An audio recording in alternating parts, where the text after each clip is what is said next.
What's going on, everybody? Welcome to the Jared Barnes Show. I am your host, Jared Barnes. I hope you are having a absolutely fantastic day. And today I will walk you through a recap of the NFL weekend and give you all the information you need to know about what is going on around the league. Today we will start with the 2-minute drill where I um, take 2 minutes to recap sorry, I dropped my phone. I had to pick that up. Take 2 minutes to recap the scores of every NFL game from this past weekend. There was quite a few on quite a few different days. And then from there, I will break down uh, every team that has clinched a playoff spot so far and what teams can do so soon and what teams have a chance to do so here in the future. After that, we will discuss some of the biggest stories from the NFL weekend, including the Raiders win over the Patriots and, some referee work. The Vikings win. The Bengals dominant win over the Bucks. The Cowboys lost to the Jaguars, and it is a fantastic, fantastic show today. Very much looking forward to it. Now let's just start off with the 2-minute drill. Here we go. So the way this works is I did it last week. I was going to take 2 minutes for every game and break it down. I think that's too much because it took like 15 minutes for me to do that. So what I'll do for this is I'll take 2 minutes and go through every score and just say like a little tidbit about it because I'll get into some other stuff here later. I think I'm lagging a little bit, but there's nothing I can do about my Wi-Fi connection. I apologize, everybody watching. If my lips are behind in the recording, just know I'm trying my best here with what I got. So I appreciate every single one of you. So let's waste no time and get right into the 2-minute drill. With that being said, the first game up on the docket for this past weekend was Thursday Night Football. San Francisco 49ers were in Seattle, and San Francisco was able to clinch the division with a 21-13 win over Seattle, who has put themselves in danger of not being able to make the playoffs. The Colts had a 33-0 lead over the Vikings at one point. They lost this game in Minnesota to the Vikings 39-36 as the Vikings complete the largest comeback in history of the NFL. The Browns, this game was very boring, but the Browns beat the Ravens 13-3 in Cleveland. The Bills, a very entertaining game on Saturday Night Football, beat the Dolphins 32-29. On Sunday, the Jets lost to the Lions as the Lions continue their streak of putting together some good games and possibly finding their way into the playoffs. The Steelers beat the Panthers in a much-needed win. An 11-minute drive in the third quarter pretty much put the nail in the coffin in that game. The Bears lost to the Eagles 25-20 as the Eagles remain one of the top NFL teams in the league, and they figure out how to win close games. The Saints beat the Falcons. The Falcons, a team without a defensive coordinator because Dean Pease got taken to the hospital, stay in the game, but the Saints win 21-18.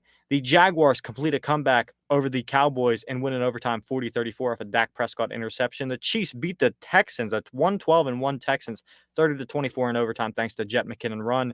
The Broncos without Russell Wilson beat the Cardinals 24-15, one of their highest scoreless games of the regular season, I do believe so far. The Raiders beat the Patriots in a very controversial touchdown 30-24. The Chargers beat the Titans 17-14 with a game-ending field goal by Dicker, the kicker from Texas. The Bengals dominated the Buccaneers 34-23, and the Giants won on some controversial calls in regular time versus the Washington Commanders on Sunday Night Football 20-12. Still one more game left to play this weekend. That is the Rams and Packers tonight. With that being said, this was the 2-minute drill. I am Jared Barnes. I hope you enjoyed that. Don't know why I said like I was finishing it like it was a clip there, but that's whatever. I got through the 2-minute drill pretty quickly, actually, in 2 minutes, which for me is shocking that I was able to stay inside the time. Some really good NFL action this weekend, though.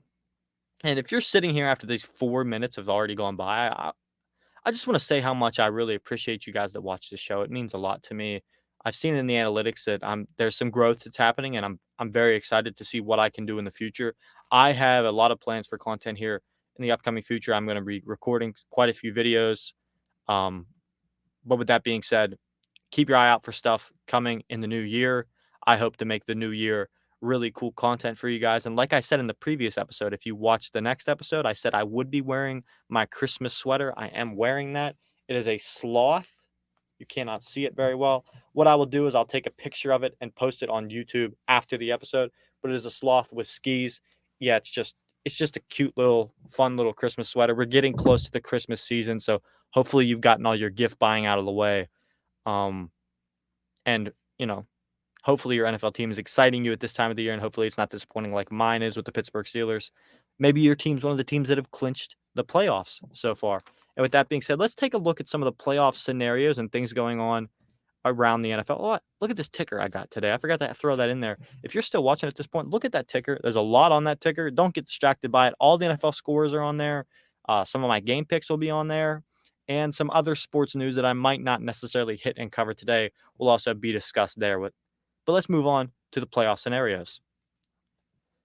So there's been a few teams that have clinched. Last week, the Eagles were the first team to clinch a spot in the playoffs. They only clinched a berth, though. They were not the first team to clinch a division in the NFC. That belongs to the 49ers. And then with the miraculous comeback win that the Vikings had on Saturday, they clinched their division as well. And the Cowboys, even though they lost, clinched a playoff berth. So those are the four teams in the NFC that have clinched a playoff berth so far. In the AFC, only two teams have clinched a berth to the playoffs so far. One of those has won their division, and that is the Kansas City Chiefs. They're division winners. They will be going to the playoffs, and as of right now, they are the number 1 seed in the AFC. The Bills are the number 2 seed. They have clinched a playoff berth with their win over the Miami Dolphins. Now, there's some division leaders right now that have a real good shot of clinching their division at this point. The Bengals are the first team up in the AFC North. They can clinch a playoff spot if the Jets lose on Thursday Night Football, and I do not remember who they play. Oh, they play the Jacksonville Jaguars, a team that is very hot right now. So with that being said, I think the Bengals will have a playoff spot clinched before they even play on Sunday. And if for whatever reason the Jets do win and Zach Wilson does beat Trevor Lawrence in the Thursday Night Football game, if the Bengals just win on Sunday, they're in. And got to fix the lighting, but in the AFC South, you gotta look at that division because that division is getting tight. If the Jaguars win on Thursday, they have a much better chance to get in than the Titans. But this game is more than likely probably going to come down to Week 18, the final week of the season when they play each other. If one of those teams loses the game, if they both go 1-1 from here on out till Week 18, so you got 16, 17, and 18. If they go 1-1, both of them, or Jaguars go 2-0, like this game could be the deciding factor for the division. And personally, I lean more towards the Jaguars probably winning that division at this point, just because I think they're a hotter team. The Titans have been through a lot. I think offensively they lack a lot. I don't think the Jaguars are all that great of a team either, but I just feel like offensively they're way more dangerous than the Tennessee Titans. The AFC East, the Buffalo Bills, they haven't clinched it yet. They are in the playoffs. They can clinch the division, and all they need to do is get one more win. Now, the NFC East, it's crazy that the Eagles have one loss and they haven't clinched their division at this point in the year. They can clinch it, though, this Sunday if they beat the Cowboys. That's all they have to do is beat the Cowboys. And not only do they clinch the division, if they beat the Cowboys, they clinch the number 1 overall seed in the NFC playoffs. It will run through Philly. It will run behind Lane Johnson, Jordan Mailata, and Jason Kelce. It will run through the legs and the arm of Jalen Hurts if they beat Dallas on Sunday. And I think they will. Now, the NFC South is the division in all of football that is the more interesting one because it could be a four-way race if things pan out this weekend. Let's say the Falcons win and the Saints win. The Buccaneers lose and the Panthers lose. Panthers play the Lions. Buccaneers, don't remember who exactly they play. They could win or lose that game, though, from what I remember looking at. Because I was messing around with the ESPN playoff predictor just to see what kind of interesting scenarios could happen. I had a scenario where the Falcons won the division. I had a scenario where the Saints won the division. I had a scenario where the Panthers won the division. And I had a scenario where the Buccaneers won the division. Now, the Buccaneers are the team that pretty much has control of it at this point. They are in I do believe it's sole first place possession. If the Buccaneers can just win out and beat the Panthers in Week 17, it doesn't really matter. If the Bucs can win in Week 17 and Week 18, it's their division. That's what matters for the Buccaneers. But if the Panthers pull off a couple wins, it's theirs. And then if the Saints go undefeated down the stretch, it could be theirs or the Falcons. I'm still not sure on exactly how that really works, but it was really confusing to me. An interesting little thing that is possibly could end up coming to fruition, though, in the AFC side of things is The Chiefs are gonna have to be on their A game the rest of the year because they lost to the Bengals a few weeks ago. The Bengals are a very hot team right now, and I like the Bengals a lot. I'm a big fan of Joe Burrow. I'm a big fan of Jamar Chase, and there's just an interesting little game that's gonna happen in week 17 between the Bills and the Bengals. If the Bills win that game, I I don't know how that's gonna work, but I do believe that the Bills will then have a legitimate shot if the Chiefs lose at the first place seed. But if the Bengals win, if the Chiefs lose, it's the Bengals' first place seed because the Bengals beat the Chiefs, the Bills beat the Chiefs, and the Bengals, if they win in week 17 versus the Bills, would have beaten the Bills and the Chiefs. That would knock them from third to first.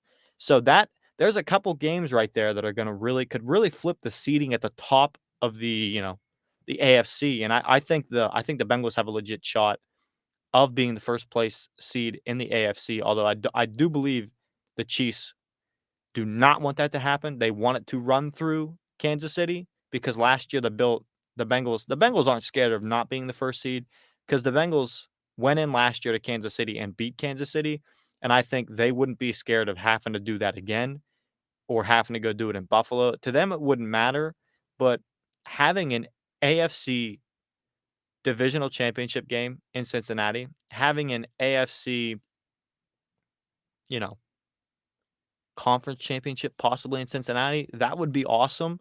And who I would try to my best to find a way to get there. I mean, I think by then I'd be back in Florida, but man, I would try everything in my power to get to that game. I'm a Steelers fan, but this Bengals team is one that I root for frequently when they're not playing Pittsburgh because I've fallen in love with Joe Burrow and Jamar Chase, the way that offense functions and the way that team goes about their business at this point. They're going to run the AFC North for a long, long time. And I think a lot of people thought they were a one and done team going to bounce out, but I was fully believing that they were not going to do that, and that it is wild to see the Bengals go from one of the bottom feeders in the league to a perennial contender 2 years in a row. It's very just interesting to see. That being said, let's move on to the Raiders win over the Patriots. It was an interesting little game.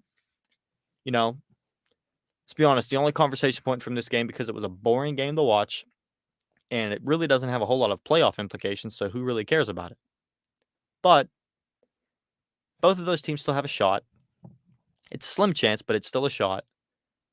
And then there was a call on a Keelan Cole touchdown catch that, some people would say wasn't a catch. Some people believe it was a catch. But the majority of people believe it was not a catch. But it was ruled a touchdown on the field. And then when they took it to replay, it was very obvious that, well, it wasn't that obvious, obviously, because they would have reversed the call, but it was obvious to most that had seen it that Keelan Cole's foot touched the out of bounds line. The problem was it was so close to the out of bounds line and being in bounds that they weren't sure. It wasn't enough evidence to reverse the call. A lot of people have been like, I don't understand why they didn't reverse the call. It wasn't significant enough to reverse it. And let's be honest, both of these teams aren't teams that will make noise in the playoffs, even if they do get in. Like, this is a story that's more deeper than just this game. It's more about how officiating needs to change in the NFL.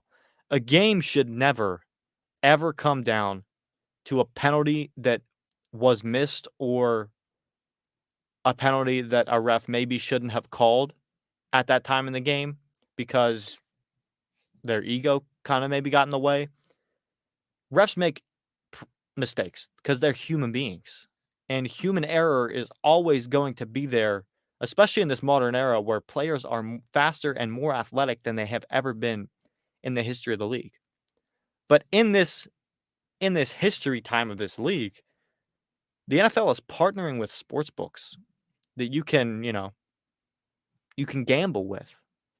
And, you know, you cannot have multiple games over a week where there are too many mistakes by the refs down in the down and distances part of the game where the game is tight, the game is close, because it's going to look bad to a lot of people. Feel like honestly the refs, this is one of the better years they've had in recent history. as someone that kind of pays attention to that kind of thing, I feel like less and less people this year have complained about the refs than on a normal basis. A few years ago, that was not the case. When they put the PI call in and you could challenge pass interference and no one ever reversed it, that was the loudest I think it's ever been in my life. It's always going to be loud towards refs because fans feel like they need to blame somebody, and a lot of the times the blame sometimes will come on onto the refs because they don't want to blame their own team. But this is a little bit deeper of a conversation. There's some issues with the current style and the current way the NFL handles referees. And that led me to ask the question, what would I do for NFL refereeing if I was commissioner of the NFL? I asked myself that question last night because I was kind of mad at that call. And then what ensued after with Jacoby Myers annex of Puerto Rico type thing that led to a Chandler Jones touchdown where he obliterated Mac Jones with a stiff arm to the center of the earth, I do believe. Has anybody heard from Mac Jones since that happened? Because the stiff arm Chandler Jones fed him was a "you're my son" type situation, and I think he died on field.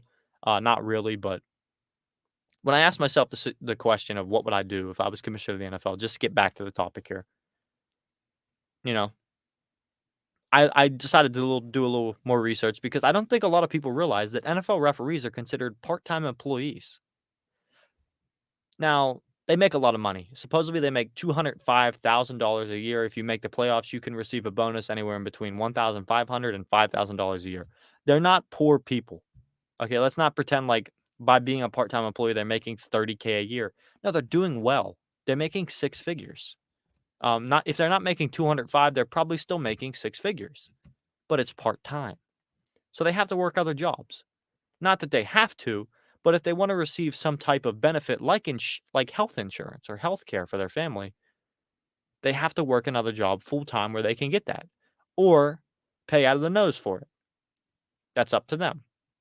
Now, if I was commissioner in the NFL, I would make refereeing a full-time job so that these men and women that call these games could focus solely on making correct calls and calling a football game fair and square, calling a football game down to the T of the rules, making sure they don't miss anything.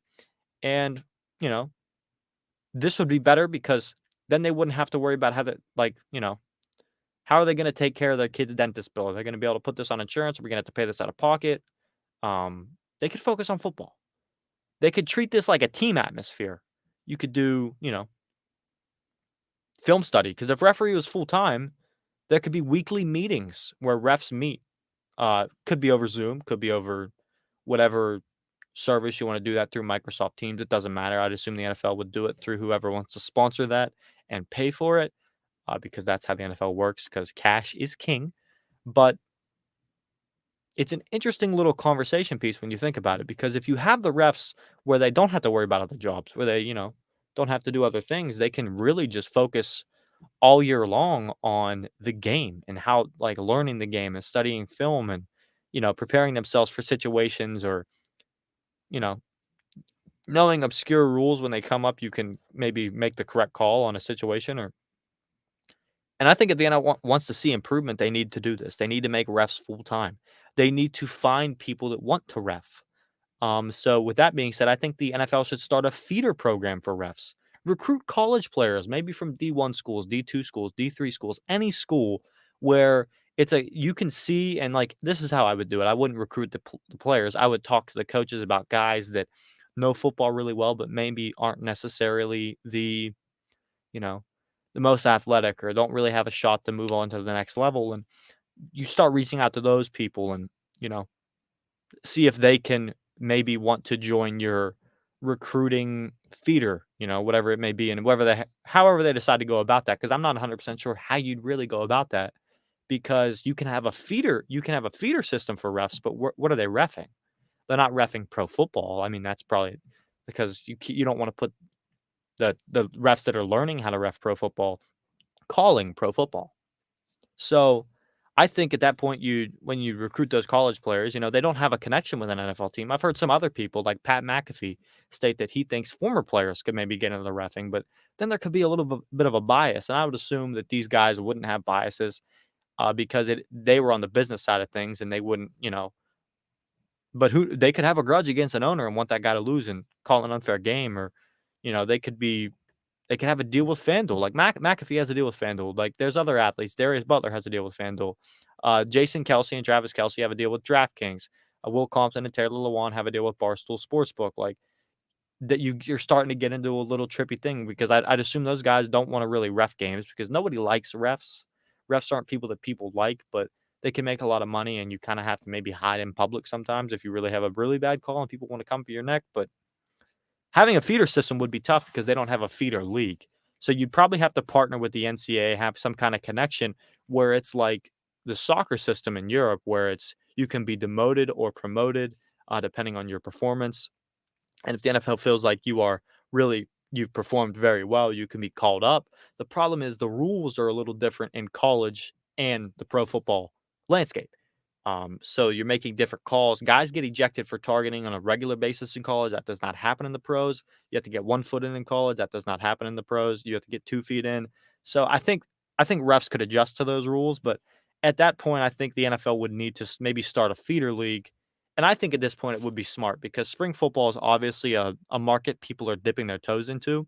Maybe connect with the USFL, maybe connect with the XFL in setting up the rules a little bit more so they're more a little bit pro style, adding some new things that maybe you want to try though, because again, it is your feeder league and you want to try it there before you move it to the pro level, just in case it is terrible and doesn't work, like the pass interference rule change. If they would have had a feeder league to try that on, they would have probably known that it's not going to work.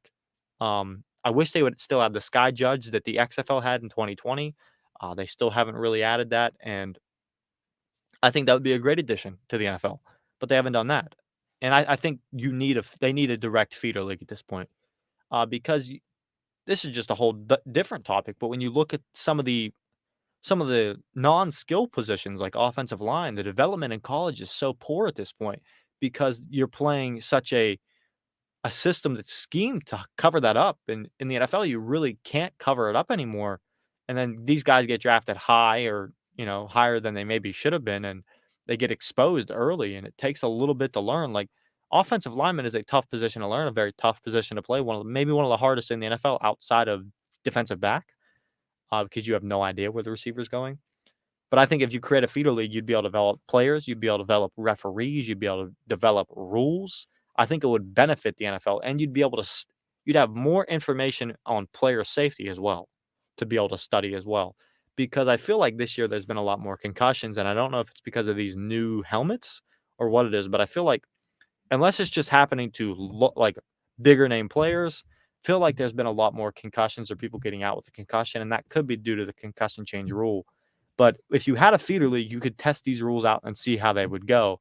Instead, we have to try them out in the NFL, and sometimes they're just not the best. I'm not saying the concussion rule isn't the best rule. I think it's the best for player safety, in my opinion. But if you want to develop more refs and better refs, you need to have a feeder league to develop that. Moving on from referees, though, let's talk about the story of the weekend pretty much because that was comebacks. Close games and comebacks were the story of the weekend. In 14 of the 15 NFL games, there were one-score games in the fourth quarter. The only game that wasn't a one-score game in the fourth quarter was the Bengals-Buccaneers game. It just so happened to be the game that the supposed greatest of all time player in NFL history happened to be playing in, and he was on the opposing side of the one-score game. I guess it happens to the best of us on a regular basis sometimes, but the greatest comeback of all time, statistically, in NFL history happened this weekend. The Minnesota Vikings had the largest comeback of all time versus the Colts on Saturday. Now, in my mind, this is an interesting game because the Vikings' first touchdown came at 8:22 in the third quarter. And, you know, that was kind of middle of the third quarter, kind of beginning of the second half. And Vikings went on from that point in the second half to go on a 36-3 run, um, including the touchdown they had just scored, before winning on a field goal in overtime. I think this game was a statement by the Vikings, and it was a game that, to those that doubt it, momentum, because I've heard this conversation come up even a little bit more, and that's mainly because stat guys can't take momentum into account. Momentum is a really very real thing, and if not taken into account, it can be detrimental. And if you lose momentum and you can't stop it from leaving your side, then things could snowball very quickly. You look at this game and it's a telling tale of momentum. The Vikings gained some momentum after a long 5-minute or so drive to open the game where they got a field goal. And then after that, they blocked a punt for a touchdown.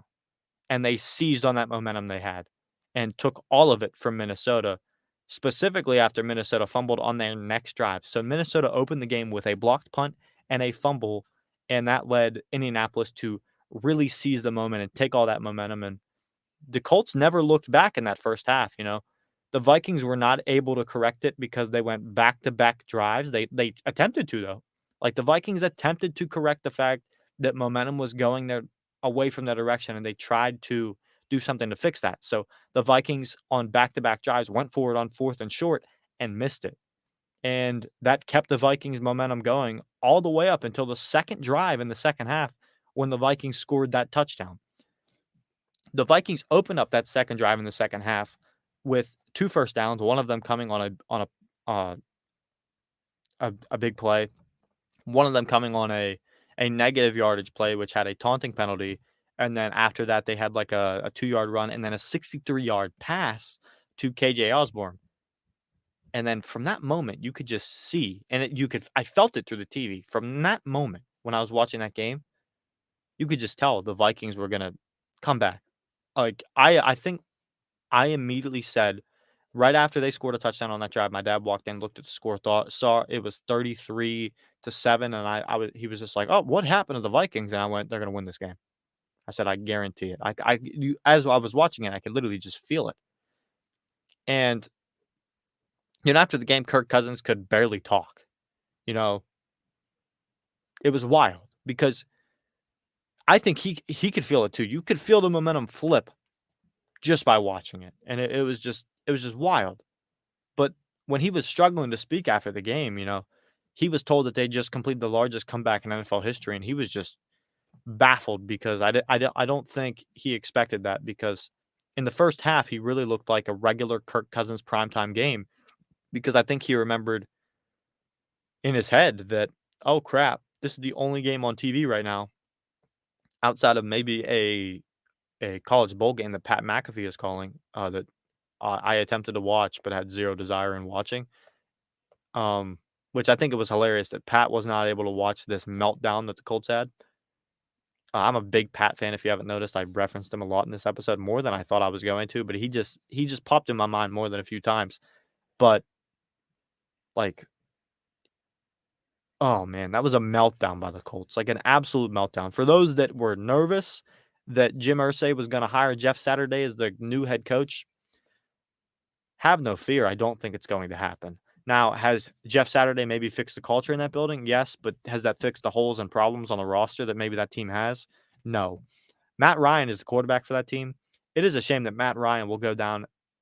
He goes down as the worst fall on your face moment in the Super Bowl where you just could not help your team from scoring and you lose in the largest Super Bowl comeback of all time.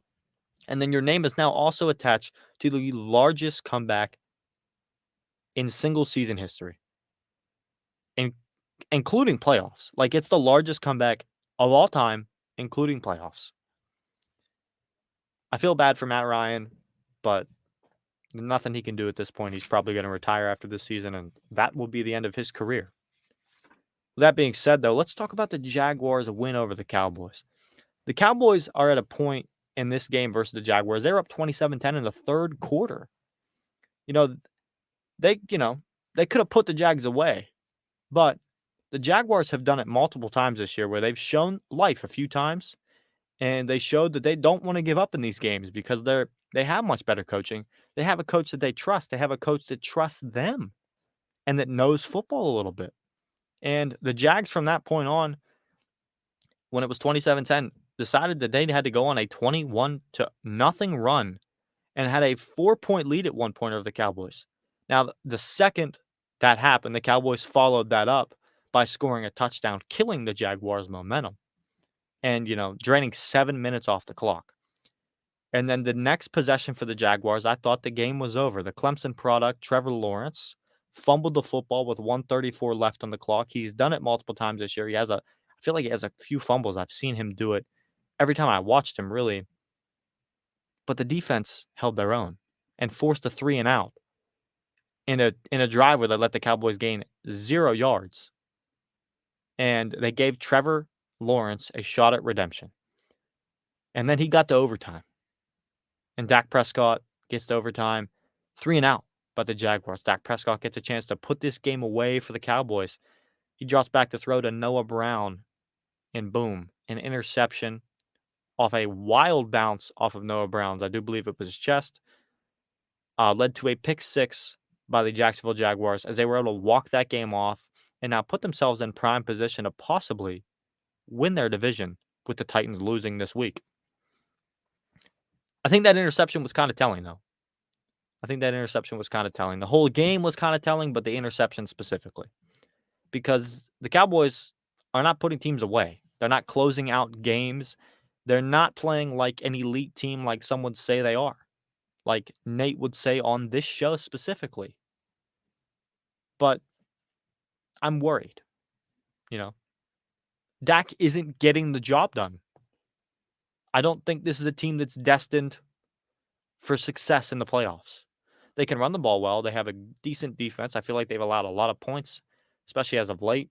I don't know how Trevon Diggs is playing, but I'd assume maybe that I don't know that for sure. They've had a few injuries on defense as well, but at this rate, I think this team is on pace for,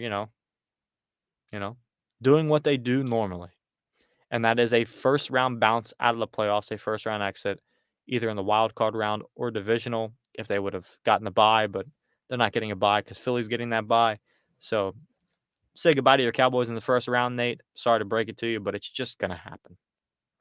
And speaking of another team that will probably exit the playoffs in the first round if they win their division, that's the Tampa Bay Buccaneers. They're another team that hasn't played all that great. They haven't put teams away. They've played poorly all year. And it happened again this weekend where they weren't able to put a team away where they were up. They were shutting the Bengals down completely at this point. It was 17-0. And then before that halftime, Evan McPherson was able to get a field goal, get some points on the board for the Bengals. And then at that point in the second half, the Bengals trio of wide receivers came alive. Jamar Chase had a touchdown. T. Higgins had a touchdown. Tyler Boyd had a touchdown. And then Wilcox, another wide receiver for them, had a touchdown. 4 passing touchdowns in the second half by Joe Burrow. All of that before the Tampa Bay Buccaneers scored a single point.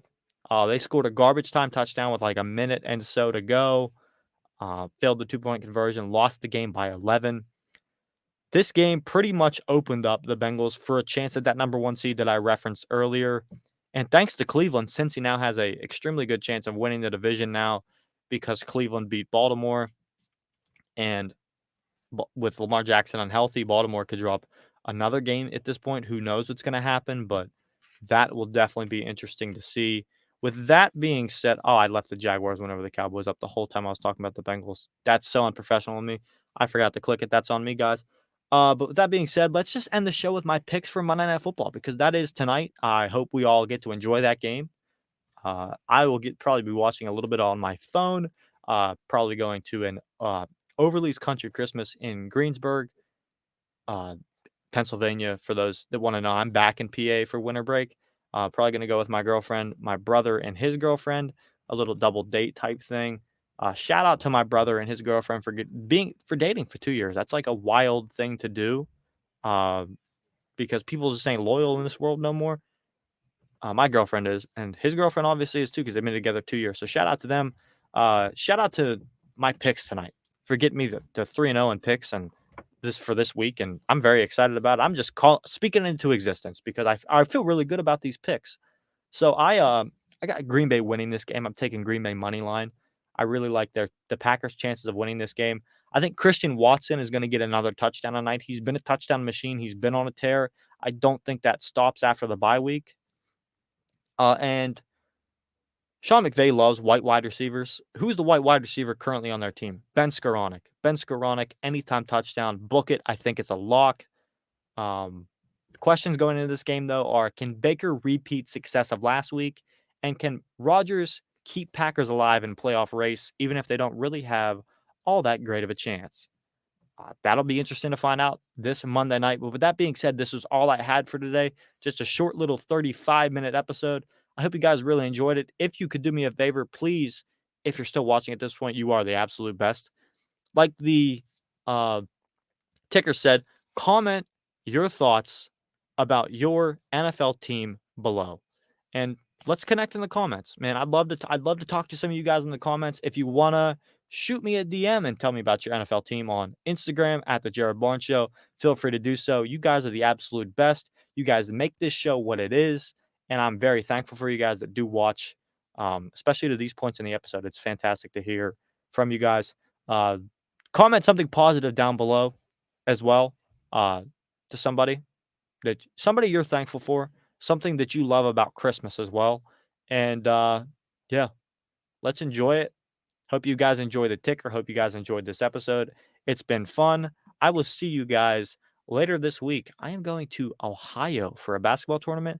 There's a chance I do some sports trivia in Canton and do an episode out of the hotel. So with that being said, I'll see you then. Peace. Have a good one.